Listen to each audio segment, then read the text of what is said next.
पानीहट्टी धानकल चौराहे पर ट्रक की टक्कर से दो स्कूटी सवारों की हुई मौत, एक घायल। इलाके में तनाव का माहौल। पानीहट्टी धानकल मोड़ बीटी रोड पर तेज रफ्तार से आ रही एक ट्रक ने दो स्कूटी सवारों को इतना जोरदार टक्कर मारा कि मौके पर ही उनकी मौत हो गई, जबकि एक साइकिल सवार को बुरी तरह से घायल बताया जा रहा है, जिसका इलाज सागर दत्त अस्पताल में चल रहा है। इस मामले से इलाके में तनाव का माहौल पाया जा रहा है। इस दुर्घटना की खबर पाकर खरदा थाने की पुलिस मौके पर पहुंची और मामले को अपने कंट्रोल में कर लिया।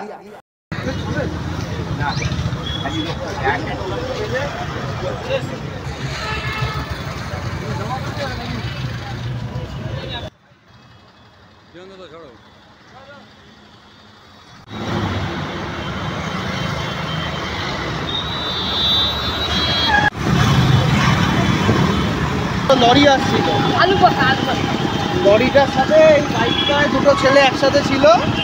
তো আস্তে আস্তে এখানটায় লরিটার সাথে একসাথে গায়ে গায়ে ঘেসে যাওয়ায় বাইকটা পড়ে যায়। বাইকের যে ছেলে দুটো ছিল পুরো লরির নিচে ঢুকে যায়। আমরা এখান দিয়ে দেখে লরিটাকে বারবার বলি দাঁড়াও দাঁড়াও, তো দাঁড়ায় না। একটা ছেলে লরির সাথে পুরো টেনে আগে চলে যায়, আর একটা ছেলে এখানে একদম চাকা ওর কোমরের উপর থেকে চলে যায়। একটা ছেলে এখানেই মানে ওর এখনও শ্বাস আছে, ওকে সঙ্গে সঙ্গে গাড়িতে করে হসপিটালে পাঠানো হয়েছে। আর ওই গাড়িটায় লরিটায় করে যে ছেলেটা টেনে টেনে গেছে ও একদম অনেকটা আগে অবধি চলে গেছে, সেই জয়প্রকাশের গেট অবধি। ওখানে গিয়ে ওই ছেলেটাকে তারপরে পুলিশ আসে সঙ্গে সঙ্গে, আমাদের এখানে এই যে সিগন্যাল আছে, ট্রাফিক পুলিশ আছে, ট্রাফিক পুলিশ এসে গাড়িটাকে ওই সামনে গিয়ে ধরে। গাড়িটা পালিয়ে যাচ্ছিলো, ওখানে গিয়ে ধরে ওই ছেলেটাকেও হসপিটালে দিয়ে এসছি, আর এই ছেলেটাকে আমরাও তুলে দিয়ে এসছি। আর এই যে গাড়ি